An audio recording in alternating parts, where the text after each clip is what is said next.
Check us out to hear the latest on life in the volunteer state. Yvonnca and her guests discuss everything from life, love, and business with a Tennessee flair. It's a Tennessee thing! Always relatable, always relevant, and always a good time. This is Talking Tennessee, and now your host, Yvonnca.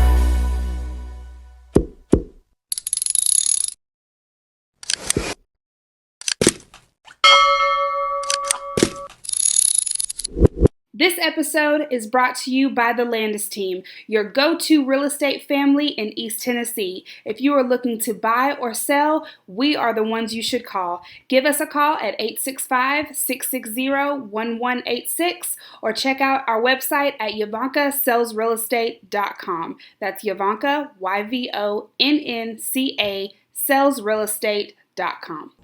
Welcome back to the Talking Tennessee Takeover with David and Tyvi. We hope that you are blessed by the conversation that we had last week.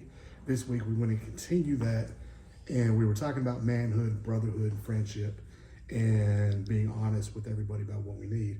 But every day we have a walk, whether it's with God, whether it's with our family, whether it's with our community, but every day as men, we have a walk, an individual walk that we try our best to maintain.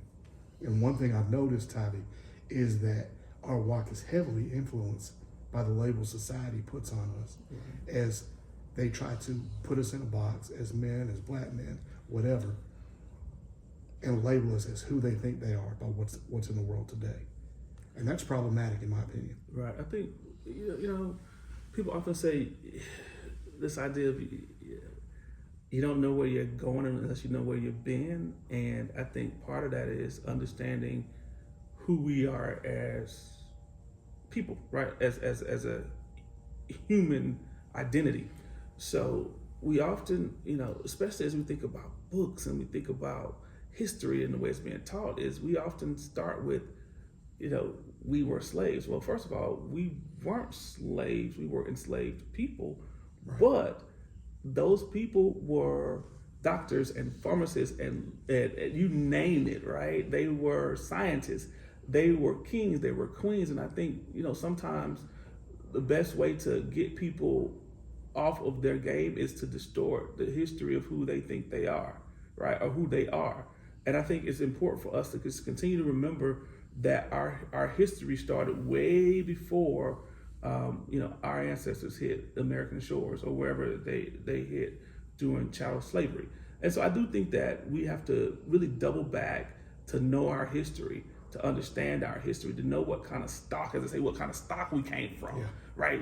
We often say, I come from good stock, but to know where we came from, to understand what's possible to where we can go, right? And I think that's important that you understand who you are, but you also have to understand whose you are, right? Absolutely. As a man of faith, you and I both know that, we're both married, so it often talks about, we are now the pastors. The Bible talks about we are the pastors of our household now, right? And so, it's about, you've been in the game longer than I am, but man, that was, when I got married, that was scary. So my anniversary is in a week. And so I'll hit a whole decade of marriage. 10 years. And I tell you, man, that, that adds another layer, right? So when you're all these things, and then all of a sudden you add that onto it, and the heavy responsibility as men of God to lead our families and our communities, that's a totally different conversation there. And I think that our individual walk as men, I think it changes when you are married, when you have a spouse, when you are responsible for your household. I don't think that should become your identity, but your walk absolutely changes. When did you realize that? Because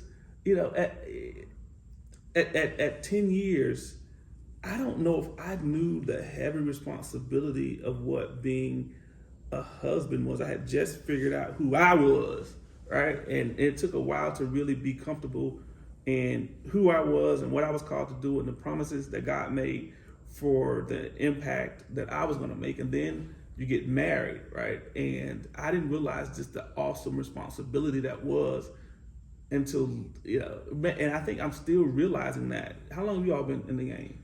We've been married since 2003. Okay. So that is 23 years. years. Mm-hmm. You know, I don't do math, so Yeah, that's 23. So talk about so as a brother who's trying to get to 23, talk about that, man. Well, first off, what you said is when did you realize that? Number one, you said whose we are. Mm-hmm. Whose marriage is this? This isn't David and Yvonca's marriage. This is God's covenant. So that's first and foremost. And did I realize this at 5, 10, whatever years? I don't know. But being aware enough to recognize that this is bigger than David, this is bigger than Yvonnca, this is bigger than the Landes marriage. Mm-hmm. This is God's covenant. We are God's people. This is God's covenant. And the biggest thing was allowing myself to see past things, see past pride, see past ego, see past society's expectations, and wanting to be equally yoked. Absolutely. Not just talked about, babe, we got to be a partnership, babe, we got to be this. No, wanting to be outwardly and inwardly equally yoked. I appreciate that. Wow. So Tammy and I, shout out to my wife Tammy, love you, boo. So we're now at a decade, and it's one of the things that we always did, and we did this at our wedding ceremony, is we had the 3 strands, and we always said there were three entities of 3 people in our marriage, right? She, myself, and the Lord. And I think that has helped us, because there's people who get married today and be divorced tomorrow. But I think understanding that it is ordained by God is helped. And so first of all, the Bible says when a man findeth a wife, he findeth a good thing and obtain favor with the Lord, right? Sometimes we forget that piece of it. And so she is definitely my good thing and my favor with the Lord. But also, you talked about being equally yoked. I think many times, and we got married later on in life, but I do think that it's important that as we try to figure out how to do life, that you have to be equally yoked. And people often think that's around the superficial stuff, right? Mm-hmm. Got the same level of education, you got the same job, same car. Like, that stuff has its place, but I think foundationally you have to be equally yoked, right? Outwardly and inwardly. Right? My faith is that important. How we're gonna, there are a lot of things that center around that. For me, Tammy and I, it centers around faith that then built out from that. But I think many times you see people get divorced because they think equally yoked mean if I'm a lawyer, you got to be a doctor, and then we got to take over the world. And I think that's one of the fallacies. I think in terms of finding your mate or your partner. No, it's not, like you said, labels are unimportant when it comes to being equally yoked. Y'all go through things. Our relationship looks pretty on the outside. Right. You see pictures of us smiling, kissing, whatever. But we've been there. We've been down there. We've been through it. We're walking through to the other side. I don't expect there not to be hurdles next month, next year, whatever. But one thing that one of the issues was, as we evolved, especially after I got sick, one of the issues was my wife's walk with God. And having to come to a realization that you said, as far as your relationship being based on the Lord, having to realize that my wife's walk with God does not have to be my walk with God. Right. Being equally yoked didn't mean that I pray every time she prays, that I worship, that I shout, that I'm, in every church door, whatever, preaching, whatever she's doing, does not mean that I have to be doing the equal, separate but equal, whatever thing in my life and in my walk. I have to have my own walk with God. She has to have her own walk with God. They line up together, and we become equally yoked through that. But my walk can't be her walk can't be mine, and they may not look alike. When I finally realized that I did not have to keep pace, God wasn't keeping score. Right. That hurdle, for the most part, is behind us. You have to keep working continually on that. But that was one of the biggest hurdles. We've had, God knows, we've had several. Anybody wants to talk about it, I talk about it. I don't have to keep it in anymore. But, so that was probably the first step, and this only happened since 2013, to where we actually finally started to feel truly equally yoked. Career-wise, we were probably fairly equally yoked, but in our individual walks with God, they started to line up once she accepted her calling and once I accepted that her calling was not my calling, and God is okay with that. Right. You talk about equally yoked, so I'm attempting some math here, but, people often talk about, is it 50-50 or whatever. So my thought is that it's 100%, right? And how you get to that 100% will vary from really day to day, right? Because we're trying to get to 100, perfect score, right? There's some days where I got 30. It's been a long, and I'm like, babe, you got to get this other 70. And there's some days where she said, like, I got 80, and I'm like, I got another 20, right? And so I do think that, we don't have to give the marriage or the relationship the same thing. We have to give it the same amount of effort, right? And so I do think that when you talk about this idea of competition, I've heard that, I've seen that, it's interesting. I've heard people talk about that in marriages where they were competing against each other. And I'm like, you're supposed to be each other's biggest cheerleaders and biggest supporters. How on earth do you compete? So like when my wife, when Tammy gets something, I'm like, I'm celebrating it like it's mine, because if we're yoked, it is mine, right? And when I get something, she celebrates me, but sometimes I don't understand how that happens in relationships. Society puts that on us. Unpack that, my brother. Well, society puts that on us. We as men have to be the breadwinner. We as men have to be the more prominent role. Because Yvonnca and I've been, self-employed for years, and we've been in sales, commission-based, tangentially related businesses, and people in our industry, how can you accept the fact that your wife makes more money than you? My bank account loves it. It's ours. It is ours. It's our money. It's not her money. It's not my money. And there's years I make more money than her. Right. And people say, is she pulling her weight? Whatever. We are pulling our weight together. It's not her. It's not me. Yeah. But society puts those labels on us that we as men have to be the provider. We as men have to be in control. We have to, quote unquote, wear the pants. No, we both wear the pants. We both make decisions. She looks to me to lead. Right. I think that's what people don't understand, is that you can do that and still, biblically still lead, right? And I think sometimes people often see things as black or white, or they see it as either or. And I like to see things as both and, right? We have to, and this goes back to disagreements in marriage. Right. It doesn't have to be, I'm the man, it's my way. Mm-hmm. It doesn't have to be, I'm the man, I don't like that she picked out these curtains, we're getting different curtains. It doesn't have to be. Mm-hmm. There are things that are important. Things that matter. And things that are unimportant. And another thing, like I said, we've been through some things, but another level that we reached was when we realized there are things that we're not going to like about each other. There are things that are going to come up that need to be discussed, that are issues. But are they really important enough? Do I care about what color those curtains are next week? Right. I care about it right now because it's a hot button, it's a flash in the pan. But do I care about what color those curtains are next week? Is this issue worth talking about? Are we just going to need to talk about this again next week? No. So why put your relationship, why put yourself through the stress of having conversations, having disagreements about things that in the long run don't matter? I've got to worry about my kids. I've got to worry about my health. We have to worry about navigating life. Why do I care what color the curtains are? Yeah, the things that are important. The things that matter. Mm-hmm. Hey, David, so as you think about life and who you are, we often talk about this idea of happiness versus joy. What brings you joy, unmitigated joy? This is going to sound trite, ordinary, whatever.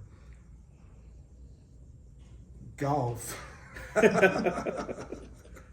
but there's truth to that, but that's not the primary motivating factor.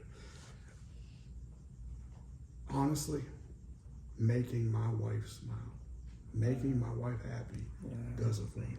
And is that deflecting? Is that, not answering the question? No, I honestly like to make my wife happy. I like when my wife is smiling and she's speaking with this soft voice because I've done something, or I'm working towards something, or we are working towards something, and it's making her happy. That motivates me, that moves me. And people say, oh, you're that, whatever. No, I like her a lot. I like her better than everybody else on this planet. I hear you. And if you have somebody like that, you want to make them smile. So when I can make her smile, that's what motivates me within my household. And then everything else is kind of secondary. My relationship with the Lord, obviously, first and foremost. Then number 2 is making my wife happy. That motivates me. That keeps me happy. Do I make every decision in a way that reflects that? No, I make mistakes. But at the end of the day, my heart and my mind are to make my wife happy. Absolutely. That makes me happy. What about yourself? Hey, listen, you ain't asking me to follow that. No way. Same thing. Exactly what he said. I like to surprise my wife. She's a little nosy, so I'm like, let me just handle this. But I like surprising my wife. I like seeing the smile on Tammy's face. I mean, that of course gives me joy. The thing I think people have to understand about relationships is, people often would say, happy wife, happy life, and I don't believe in that, right? Because God never made marriage to be at one person's benefit to the other person's detriment, right? So I like the idea of happy house, happy spouse, happy house, right? Where if we wake up each day trying to make each other happy and smile and do the things that bring each other joy, then you're winning the game. And so I do think that marriage really is about taking the time to get to know your spouse and then doing the things that God that God has called you to do, and then to make them happy. And here's the deal about this idea of leading. It's not about the hammer, it's not about the heavy foot, but it is about there are things that God has called each of us to do, and we have to respect that in the way that God has called us to respect that. And I think if we lead from that perspective, I think that works. And so the joy piece, I get joy in seeing my wife happy and smile, and I get joy in doing the work that I do. People, and I hate to say this in a public forum, and I hope my boss doesn't act on this, but I would absolutely do what I do every day if I didn't get paid. If right now my place of employment said, you know what, the money's gone, bro, I would still do it because I get so much joy. I don't get happy, I get joy in seeing people, the little Tyvis, right, who are trying to find their way, or who the young men, especially who come into my office, young men and women, but a lot of the guys who, I've reached Unc status. Did you know that? I didn't realize it. So I ain't even Dr. Small no more. My son calls me Unc. it creeps up on you. It creeps up on you, and you're doing the Unc things for a period of time before you realize, before somebody points it out to you, you're doing all the Unc things. Yeah. And you're in that role before you realize it. And then you realize it. And do you fight it? Do you accept it? Do you embrace it? Yeah, so that status, and that's what gives me joy, right? Seeing the next generation realize their dreams and their goals and their aspirations, and they come in. There's so many things I could mention where I've walked through a young person with something, whether it's flying for the first time and getting through TSA, and the students on the other side going, "We did it!" and just excited because it's something else, and that gives me joy. All the times where folks, I sit at commencement and I just see these young people walk across the stage, and I'm going, y'all hear their name, but God, y'all don't know what it took to get them here. Yeah. And so I feel like that's what God has called me to do, and that's what He's given me as purpose and passion. You've given them the keys. You put gas in the car. You put them out there on the road. Now they can go. Where they go is up to them. Yeah. But you've done everything you can to put them on that road. So, but I understand it. One thing what we said in our first part of the conversation, the door to community service that kind of opened up out of my sickness. It's not necessarily a joy, but it's a fulfillment. Community service. Doing things, being a part of things that grow this community, that grow others. I think it was Muhammad Ali said that community service is the rent we pay for our time here on earth. And I kind of heard that some years ago, and I kind of ran with it. And I've tried to be more involved, and I've tried to be more aware of what's going on around me and how what we do as a family, as a business, as leaders, how it impacts others and how it leads others and how it affects our community and the world we live in. So that I'm starting to find more and more fulfillment in that, because I don't want my only legacy to be what I taught my kids, what I left my kids, the businesses we left. I want my legacy to be beyond that box I drew. I want it to be beyond the Landes name. I want to be that guy helped this, and all of this grew because of what they did. Absolutely. You know, my wife, she volunteers now. She's a professional volunteer, and I love the work that she does. She works with little kids, volunteers with little kids, and that's all her. I want no part of that one. Give me the teenagers and the young adults. But you know, as I think about what we can do and how we can impact, it often was that anybody can make an impact because anybody can serve, or anybody can make a difference because anybody can serve. And for young people, I'll leave two nuggets, and I'm going to ask you a couple questions, David. Any young person out there who is ready to make an impact, whether that's through direct service or service on boards, I mean, that's important too, as long as you're not tokenized, right? So I often say, well, what are you passionate about? What are the things that you feel like you want to make an impact in? And then work in that, right? So, I do a lot of youth-based stuff because, that next generation legacy is important to me, right? Or community is important to me. And so if you look at the things I've been involved in, some couple of my young professional mentees have come and was like, I've been asked to serve on this board, and they're really proud. And I'm going, what do they do? And are you passionate about it? No. And so you have to make a trade-off, right? Do you want to spend your time, your talent, your treasure doing this, although it's something you're not passionate about? And maybe sometimes the trade-off is yes, sometimes it might be no, but I will tell you get much more joy and fulfillment in doing something you're passionate about.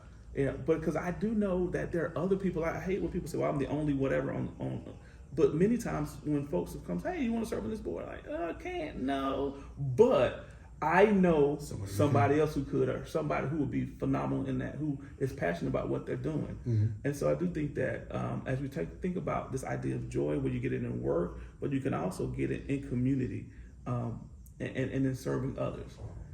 Can I ask you 4 questions? Absolutely. All right, let me rapid fire. You ready? Go ahead. This is way off the wall. You ready? Yep. All right. Orange or crimson? Orange. Biggie or Tupac? Big. That's not, in my world, that's not even a question. Cabbage Patch or the Dougie? Dougie. LeBron or MJ? My son would have your head for asking that question. That's not even a question. What? I'm not going to answer that. No, I just wanted to... I matriculated to adulthood in the 90s, so that LeBron thing's not even a question.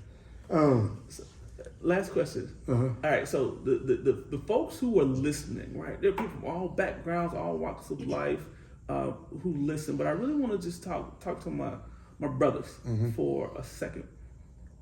If a young brother is listening to this podcast, they're walking around and somebody pops it in or they hear about it, what would be your parting words, and what would you say to them if they're just kind of trying to figure out life, trying to figure out what the next step is, next level is? What would you say to them?